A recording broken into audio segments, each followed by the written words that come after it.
तो बच्चों कैसे हो आप? मैंने आपको पहले भी बताया था, अग्र सोची सदा सुखी। इसका मतलब यह है कि हमेशा जब हम आगे की सोचते हैं तो हमें दुख नहीं होती और हम आनंदित रहते हैं। अपने धर्म पथ पे हमें कोई हिला नहीं सकता और हम अपने टारगेट को अचीव करते हैं।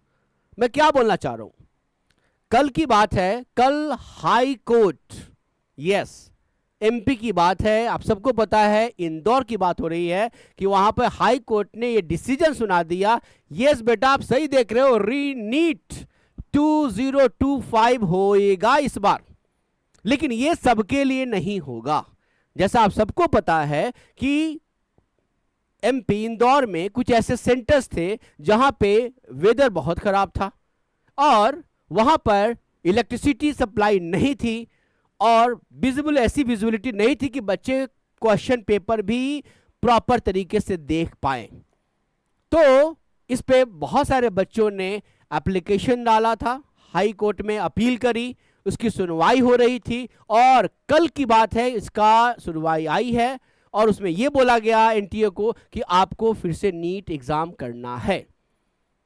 और ये कितने बच्चे हैं? तो जो कैलकुलेटेड नंबर आई है वो लगभग 75 स्टूडेंट्स की बताई जा रही है। मतलब ये कि हमारा रिजल्ट 4th को आया है, 4 जून को। 4 जून के पहले मतलब 3 जून तक जिन लोगों ने इस अपना एप्लीकेशन फाइल करा हुआ था उन सभी के लिए वैलिड हो गया, लेकिन जो उसके बाद करा उसके लिए वैलिड नहीं है।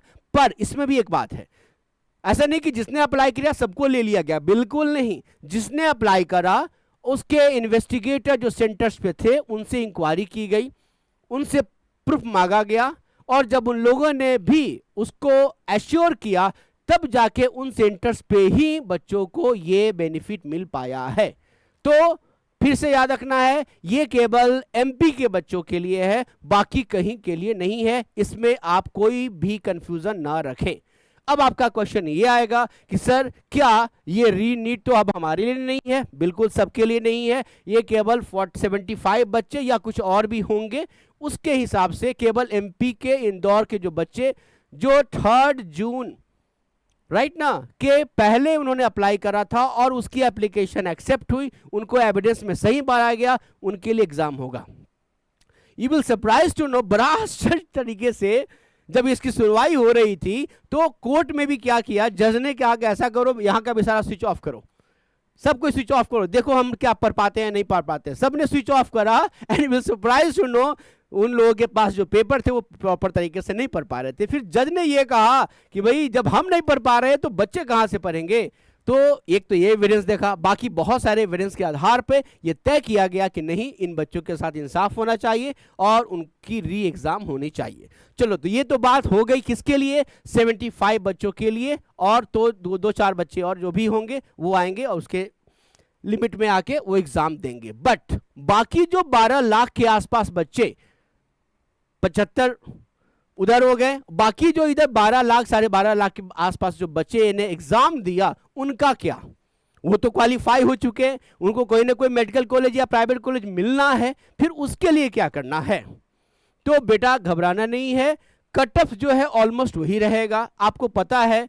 हाँ, ये 75 जो बच्चे हैं, ऐसा नहीं होगा कि बहुत ज़्यादा वो 700 के आसपास ले आएंगे, क्वेश्चन का लेवल आपको पता था। तो वैसी स्थिति में होएगा ये कि यदि वो 600 के रेंज में लाते हैं तो कुछ बच्चों का जो मार्क्स है वो तो मार्क्स आपका चेंज नहीं होने जा रहा, वही रहेगा। बट यदि वो आपके बीच में मार्क्स ऊपर ले आते हैं तो हो सकता है आपके रैंक में भी डिफरेंस आ जाए, तो आपकी रैंक फिर से डिसाइड होगी। और रीनीट तो केवल कुछ बच्चों के लिए होगा, बट मुझे ऐसा लगता है कि आपकी जो रिजल्ट होगा वो रिजल्ट ऑल ओवर इंडिया के लिए होगा, सबके लिए रिजल्ट होगा और इसका कटअप पे कुछ ज्यादा डिफरेंस नहीं आएगा। लेकिन मैं मानता हूं रैंक पे बहुत ज्यादा बच्चे तो है नहीं, फिर भी रैंक पे कुछ बच्चों का रैंक हो सकता है शिफ्ट हो इधर अप और डाउन, थोड़े से चेंजेस आएंगे, वो देखना होगा रिजल्ट के बाद क्या होता है। नंबर 1। नंबर 2, आप याद कीजिए कोविड के टाइम में भी ऐसा हुआ था। लास्ट ईयर जो हमारा लास्ट ईयर जो हमने देखा था, जो एग्जामिनेशन जो हुआ था पिछली बार, जो हुआ था, वो बहुत जल्दी हो जाता है। तो मुझे लगता है कि 20 तारीख तक, 20 जुलाई तक सारे काम इनके हो जाने हैं और सब कुछ इसी महीने के अंदर, इसी जुलाई महीने में सब कुछ हो जाएगा। अदरवाइज फिर नेक्स्ट सेशन उनका डिले हो जाएगा।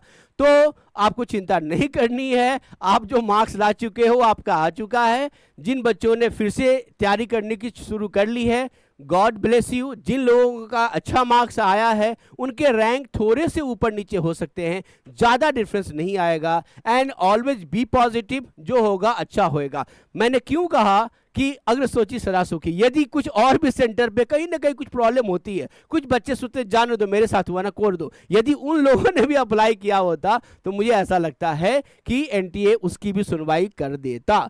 मतलब ये गलत चीज को बर्दाश्त नहीं करना है। यदि आपके साथ कहीं भी गलत हो रही है तो आपको उस बात को जरूर सही तरीके से रखना चाहिए, आपको इंसाफ जरूर मिलेगा। और जिन बच्चों ने अच्छे से पढ़ाई की है उनको भी इंसाफ मिलेगा। और सभी बच्चों को जिनके रैंक अच्छे होते हैं उनके लिए ऑल द बेस्ट। जो एग्ज़ाम ढंग से नहीं दे पाए फिर से एग्ज़ाम देंगे, उन बच्चों को जो एग्ज़ाम देने वाले हैं उनके लिए भी ऑल द बेस्ट। हमारे यहाँ मेंटर एडुसब पे बहुत तरह की टेस्ट सीरीज है। If you are approaching to us it will be helpful to you all also, right ना। तो बहुत तरह की बातें हैं जो हम मोटिवेशन से पढ़ा के आपके रैंक को सुधार सकते हैं। वहाँ भी आप हमसे चाहो तो बेनिफिट ले सकते हो, इधर overall or subject wise also, isn't it? So all the best in all the conditions. So be positive in all the condition. Thank you beta, all the best.